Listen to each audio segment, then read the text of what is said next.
The new season is here, and so is the return of New Mexico State Sports Weekly. Today we're talking a lot of football. Aggie head coach Doug Martin will be here to give us a look at what kind of progress the team made during fall camp, as well as preview this week's season opener on the road against the Texas Longhorns. Then we'll talk with the man largely responsible for the growth within the football program when new strength and conditioning coach Don Decker joins us to go over how his program can translate to on-field success. Then we'll talk soccer. The Aggies opened the season with a couple of home matches last weekend, including a showdown with the rivals from New Mexico. Head coach Blair Quinn will be here to recap the season's beginning. It's good to be back, and we're glad you're with us. It's time for New Mexico State Sports Weekly.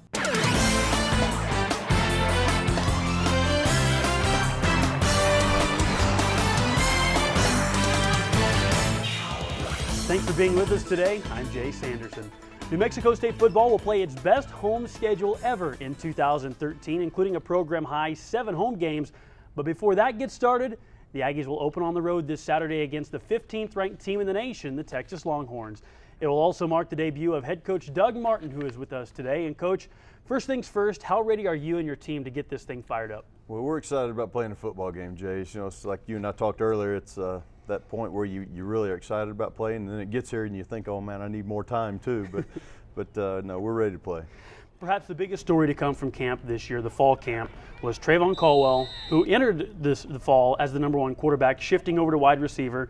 Andrew McDonald goes to the number 1 quarterback spot, and King Davis III takes over the backup job. What were the factors that led into that decision to make the change? Yeah, the biggest factor was the emergence of King coming on as a freshman, and we really didn't expect him to make the progress that he's made. But he's very athletic. He can make plays with his feet. He makes everybody on the field better. And we have 3 athletic quarterbacks. So the idea was to get as many of them on the field as we possibly can. And that's why Trey moved out to wide receiver. We like Andrew. He really manages the game well. He's got a lot of experience, but King's going to play a lot of football for us also. So where will Caldwell end up on the wide receiver depth chart? Right now he's running number 2, but he'll play a lot. You know, we rotate a lot of wide receivers in there. And again, it's just trying to get athletes on the field, trying to get our best athletes on the field. Let's talk about the offense as a whole. What kind of progress did that group make in the fall camp? Quite a bit. Our first team offensive line is much better than the offensive line in 2011 when I was here before. And I think they've probably made the most progress. I think we're pretty deep at wide receiver. We've got a lot of guys there that can make plays. Xavier Hall has emerged as another running back for us that we really feel comfortable with, so we've probably got 3 deep at the running back spot right now. So it's all about developing a quarterback, and how well that quarterback plays is how good our offense will be. In keeping up with some of your practice reports that were posted on nmstatesports.com, there were a lot of days where it seemed like the defense was tracking a little bit ahead of the offense. What kind of growth did you see defensively?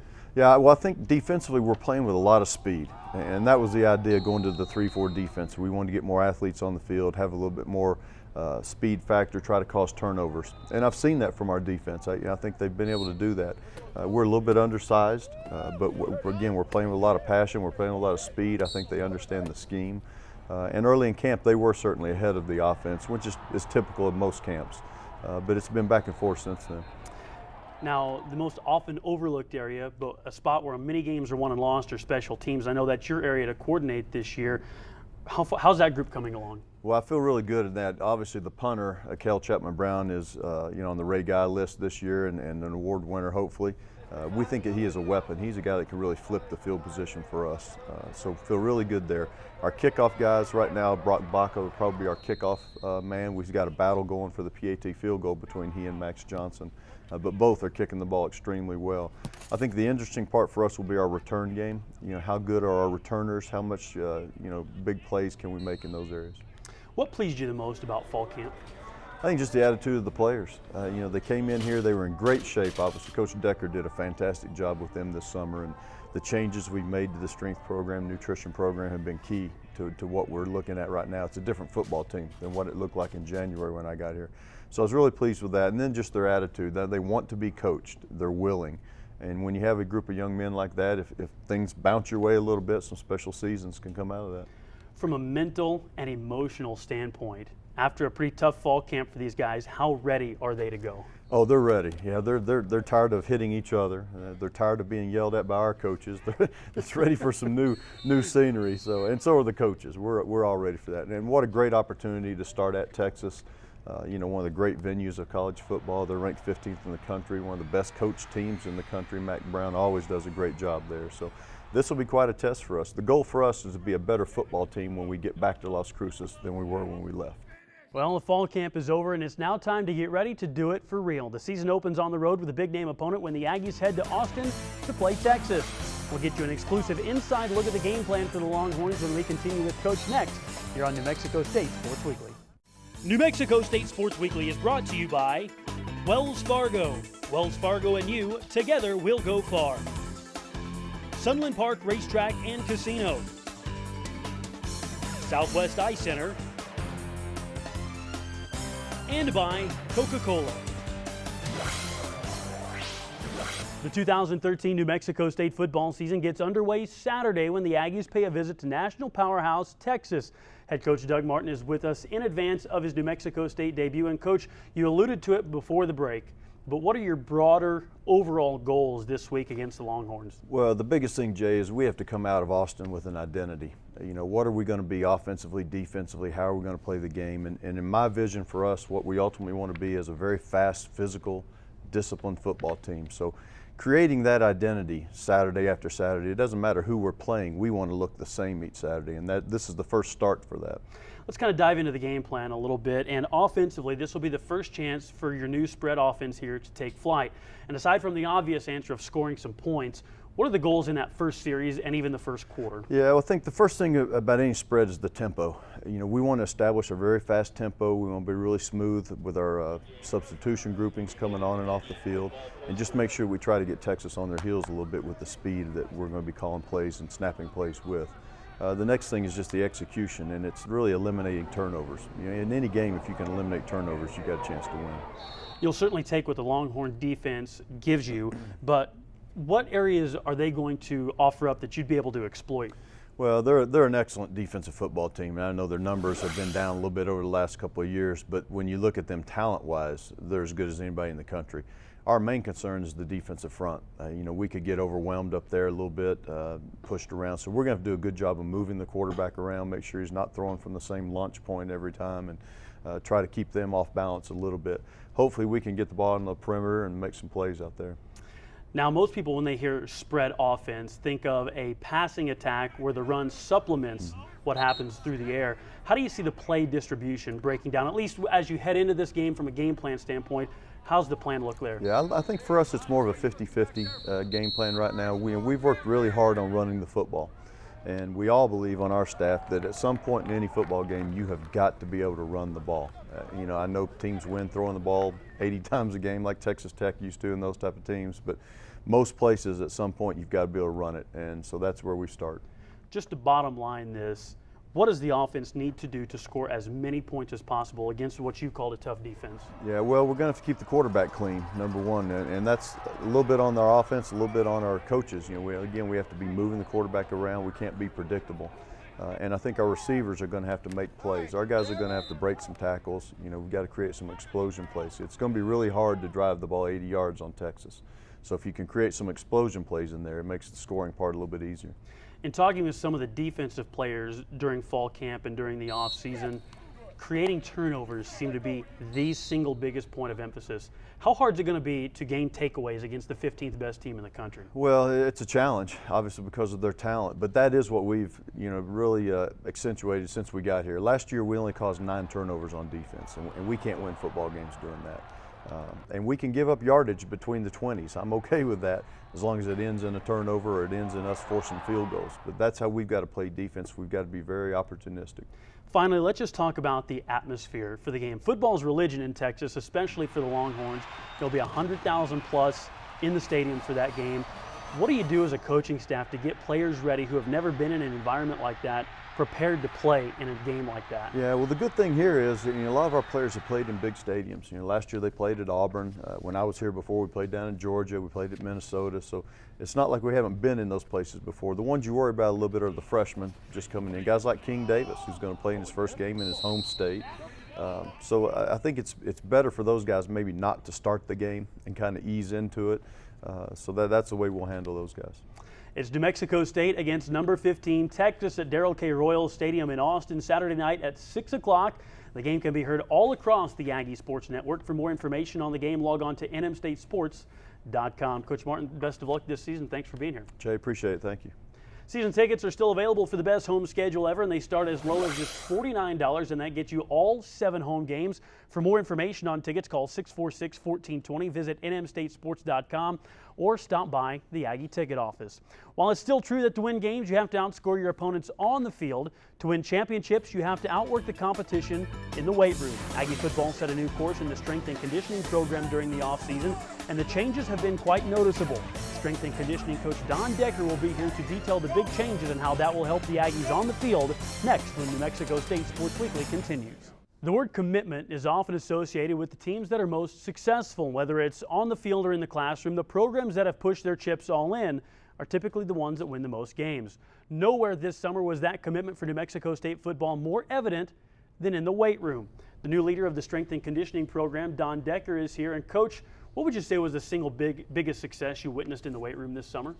Well, the commitment from the players and the buy-in. I've only been here, I guess going on 5 months, and just been day in, day out, just so impressed by their attitude, by their hunger, their desire to be the best they can be, and everything that I've thrown at them, they've accepted. Now, if you own a Porsche or a Ferrari, you expect a high level of performance from that car, but if you put the cheapest, lowest grade gasoline in it, it's not going to be the same. Right. Now, athletes are the same way, and nutrition is the fuel for athletes. And you made a lot of changes. The players have raved about the nutrition program that you brought in. What sort of changes did you make in the nutrition side of things? Well, when I interviewed for the job, the one thing that I said was that you can't out-train poor nutrition. And that's not just, grilled chicken, grilled fish, vegetables. I'm not specifically stating that, although those are great things, great fuels, if you will, to put in your body. But it's just really getting you'd be amazed at how many athletes will come into the weight room at 3 o'clock in the afternoon and say, I haven't eaten yet today. Whereas, they should have eaten 3 or 4 times by the time they got there. And so there's an educational process that has to take place, and our administration, Dr. Boston, James Hall, of course, spearheading it was Coach Martin, said, let's make this happen. And so we've done that, and the players have really, really benefited from it. After looking back on all the gains made in the football program up to this point, what makes you the most proud? Well, the most proud, that's all of them are my kids, and so trying to pick out one guy or one thing, through camp, one of the things that just kind of jumps out at me was one of the things that there's 3 thoughts that Coach Martin wanted to hit with our team: fast start, embrace the struggle, and finish. So one of our goals was to get our team broke down physically, if you will, get them fatigued, get them tired, and then throw more at them and see how they dealt with it.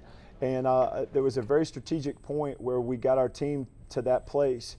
And there was a point in the practice where you didn't know which way it was going to go. Were they going to give into it and just shut it down and practice be one of those practices that the coaches get mad about? Or were they going to flip the switch and say, you know what, we're not going to give into this? And so what was incredible in that moment was to see how our kids responded. And they flipped the switch, and they, and I remember a couple days ago being able to have this conversation with them and tell them how proud I was of how they handled that moment. Well, we'll get our first look at some of the strides in the strength and conditioning program Saturday at Texas as the season rolls on, including a game against Minnesota, which opens the best home schedule ever. Coach Decker, thanks so much for coming by. Thank you.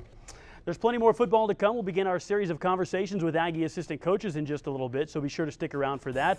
But first, New Mexico State soccer got the season started over the weekend in a pretty big way, opening with Nebraska-Omaha and then hosting the rivals from New Mexico.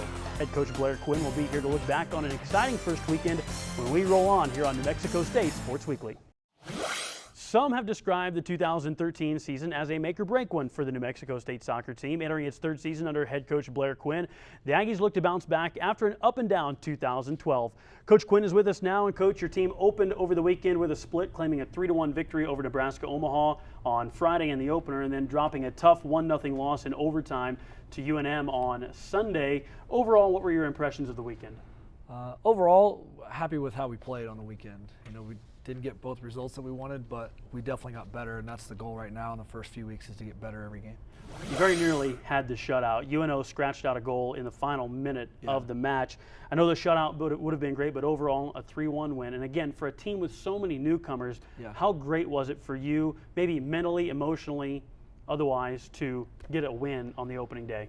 A huge start for the whole program. I think that's the first time we've had an opening day win in program history, and then with so many new kids, they don't really understand what we're doing or where we're going through the preseason until they get a chance to play. It's why we're pushing them so hard and on them so much, and then when it pays off, you kind of feel validated a little bit, and the young kids understand why we're working so hard. And then Sunday, the rivals from the north come down, the New Mexico Lobos. You lose a heartbreaking 1-0 loss. 38 seconds left in overtime is when they get their game-winning goal. I saw on Twitter that you said how proud of your team you were. Why is that? Well, the effort was phenomenal. I don't think there was ever a time in the game where we thought they're just overwhelming us. You know, it was a back and forth game, and they certainly had their stretches of play. But I think for the first time in my 3 years, not only were we in the game, we could have won the game at points, and unfortunately we just didn't make it happen. But we were good enough to beat them this year for the first time, I think. How'd you like your team's defensive effort against UNM? I thought it was great. I thought Michaela Haley, who played all 100 minutes at right back, was absolutely awesome. I think they got absolutely nothing out of her side. I thought Jess Shutter was very good.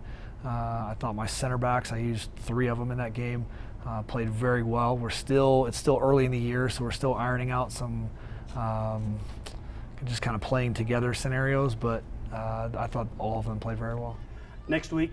This weekend, you're off to Las Vegas for the UNLV Invitational. What are you expecting out of your team this weekend?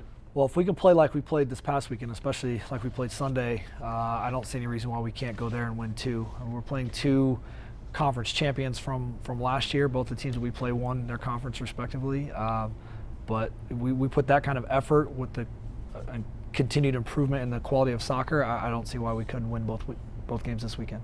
As we mentioned, the Aggies will venture out on the road for the first time this weekend when they take part in the UNLV Invitational in Las Vegas Friday and Saturday against LIU Brooklyn and Portland State. Coach, go get them. Thanks for stopping by. Thanks, appreciate it.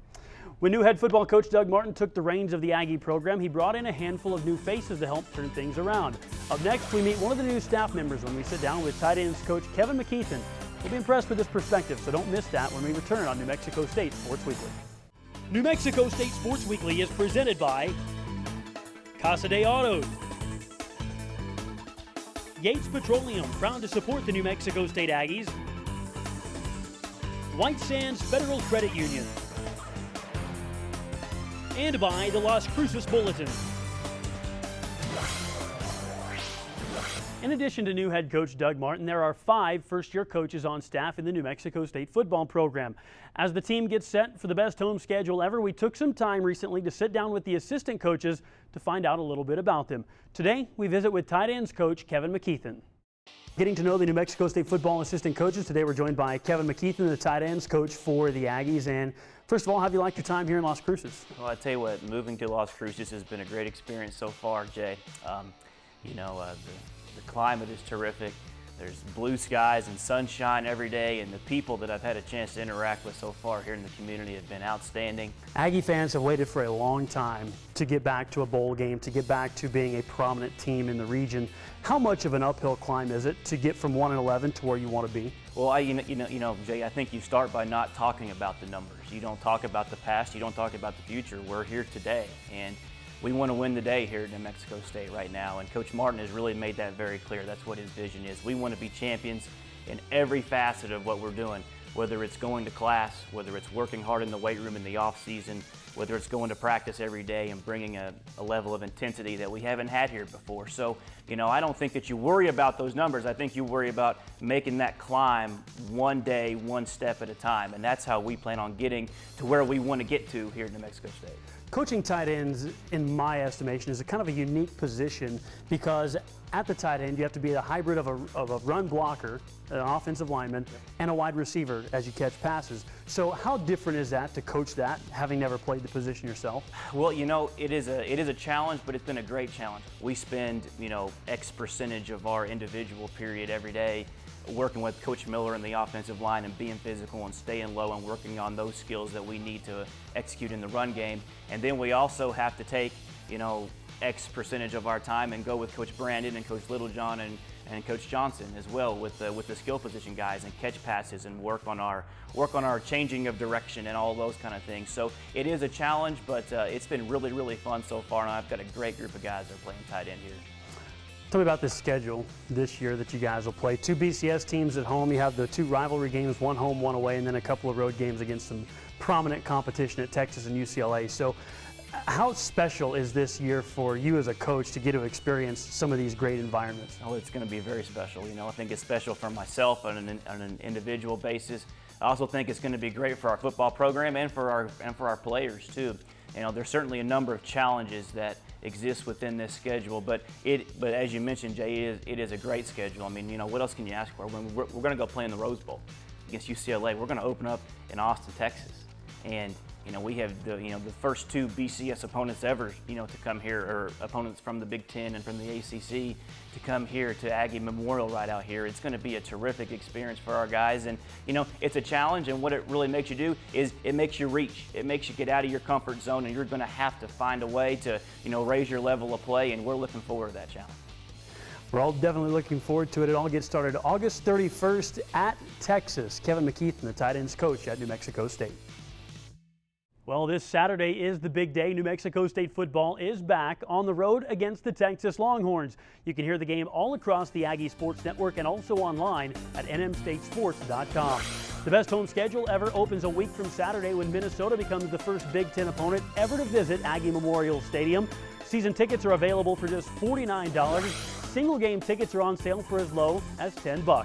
To reserve your seat, call the Aggie ticket office at 646-1420 or buy them online at Ticketmaster.com. If you missed any part of today's show, you can check us out on YouTube. Also be sure to like us on Facebook and follow us on Twitter. That's all for now here on New Mexico State Sports Weekly. Thanks so much for being with us today. I'm Jay Sanderson, Aggie Up.